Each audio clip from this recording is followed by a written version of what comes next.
Olá, irmãos, amigos. Vamos, em nome do Senhor Jesus, com o auxílio do Espírito Santo, iniciar o estudo do resumão da lição 13. O tema de hoje é Exaltando a Cruz. O primeiro tópico diz o significado de um ministério capaz. A pergunta diz o que é notável no ministério de Paulo. Paulo, ele tinha um espírito humilde, santo, e outra coisa, ele era capaz, né? Ele nutria um grande amor a Cristo. E esse grande amor que ele nutria à cruz de Cristo, né, transformava-o num ministro capaz. E é o que nós estamos precisando hoje. Embora existam hoje muitos pregadores, há grande escassez de ministros santos e capazes, homens cheios do amor que havia no coração de Cristo. Um homem não pode ter maior honra do que ser aceito por Deus como um ministro evangélico capaz. Pergunta B. O que aconteceu na Galácia que revelou uma falta de compreensão do verdadeiro ministério por parte dos falsos mestres? Novamente, o assunto da circuncisão estava em evidência pelos falsos mestres. Por quê? Segundo o texto de Gálatas 6, versos 12 e 13, diz que eles se preocupavam com uma aparência, com o exterior, e faziam da circuncisão motivo de orgulho próprio, de ostentação exterior. Segundo tópico, apresentando a crucifixão. Pergunta A. Explique o que acontece quando levamos o coração e a mente a contemplar o sacrifício de Cristo por nós. A nossa vida, ela é transformada. Os nossos pecados são perdoados.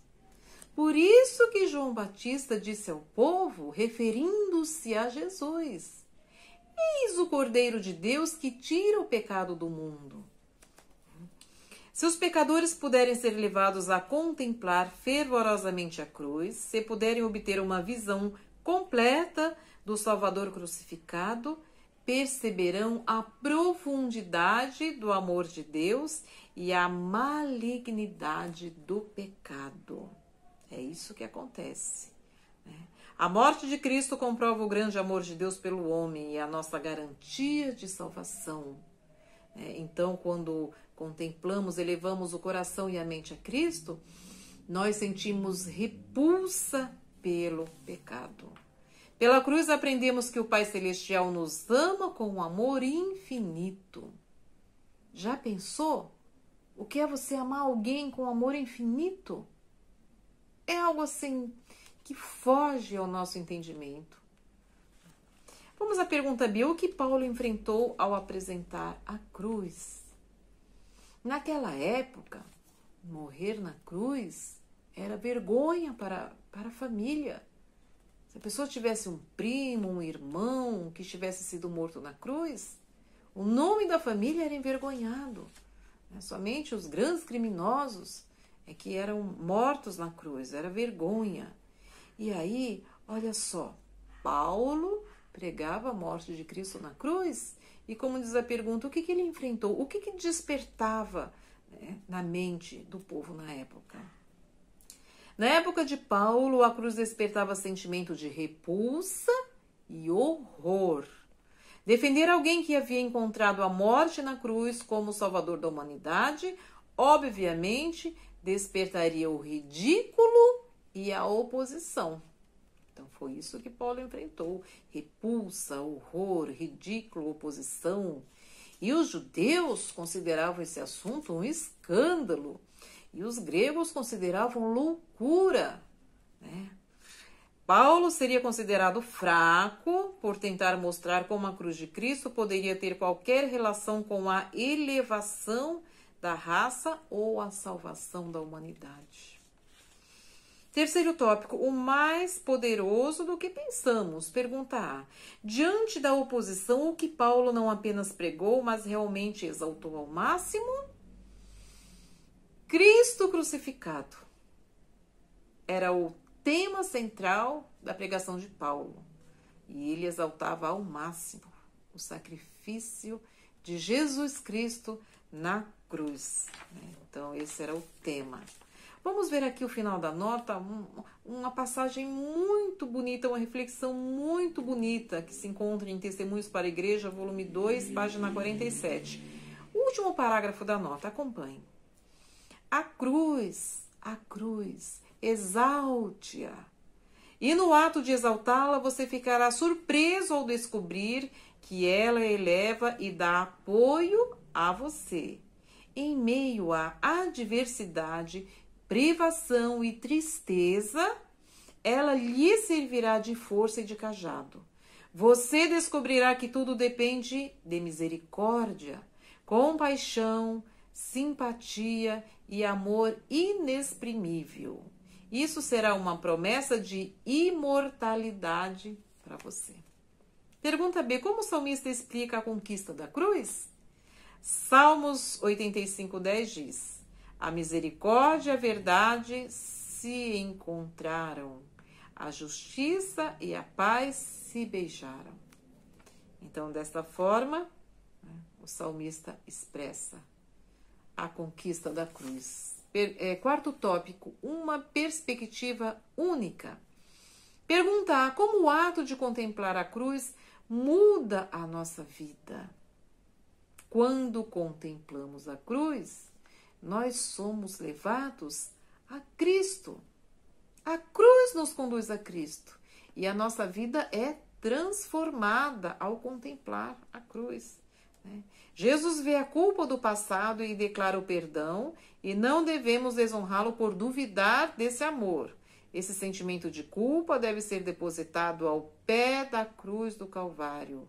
O senso de pecaminosidade envenena as fontes da vida e da verdadeira felicidade. Então, nós devemos entender que o sacrifício de Cristo na cruz, ele muda a nossa vida, porque nos dá um perdão gratuito. Olha só.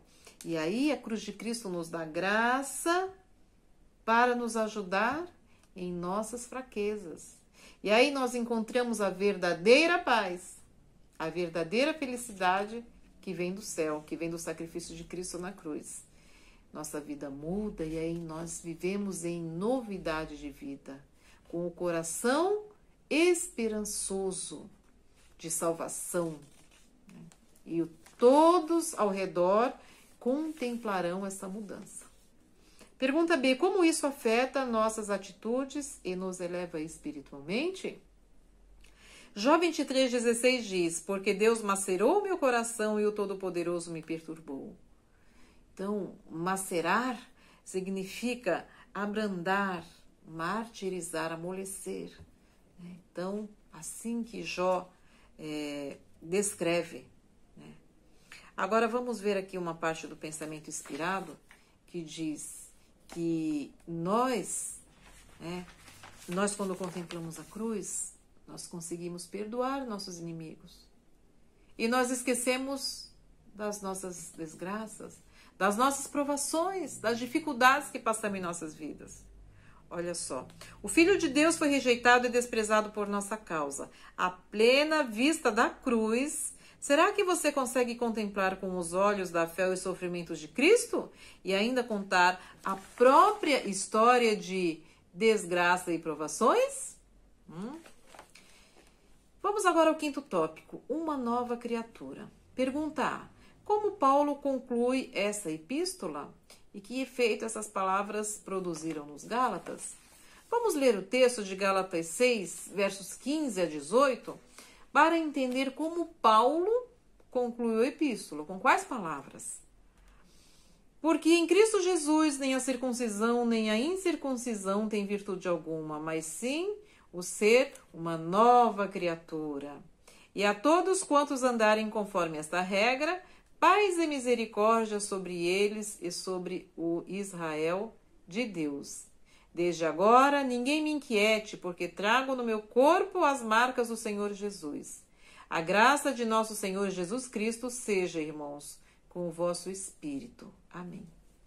Então, são essas palavras que ele conclui a epístola. Agora, e o efeito dessas palavras? Vamos ver aqui. Pensamento Inspirado diz que muitos cujos pés haviam se desviado por caminhos estranhos voltaram à primeira fé no Evangelho. Olha, daí em diante permaneceram firmes e eles glorificaram o nome de Deus e muitos foram acrescentados ao número de crentes em toda aquela região. Este foi o efeito da pregação das palavras de Paulo. Pergunta B. Como essa epístola deve impressionar nossos corações? Nós devemos renunciar a nós mesmos, às nossas paixões, às paixões carnais, né? E devemos tomar a cruz e seguir a Cristo. Não foi Jesus mesmo que falou? Tome sua cruz e siga-me. Porque quando Jesus voltar, nós trocaremos a nossa cruz por uma coroa. E se você não tem nenhuma cruz para trocar, não tem nenhuma coroa para receber. Então devemos carregar a nossa cruz, e não tentar cortar um pedaço da cruz. Senão não receberemos a coroa da vida eterna que Cristo tem reservado para cada um de nós. Muito bem, uma parte do Pensamento Inspirado diz que é nosso privilégio também nos gloriarmos na cruz, assim como o privilégio de nos entregarmos totalmente àquele que se entregou por nós. Então, com a luz que brilhou no Calvário em nossa face, podemos partir para revelar esta luz aos que estão em trevas.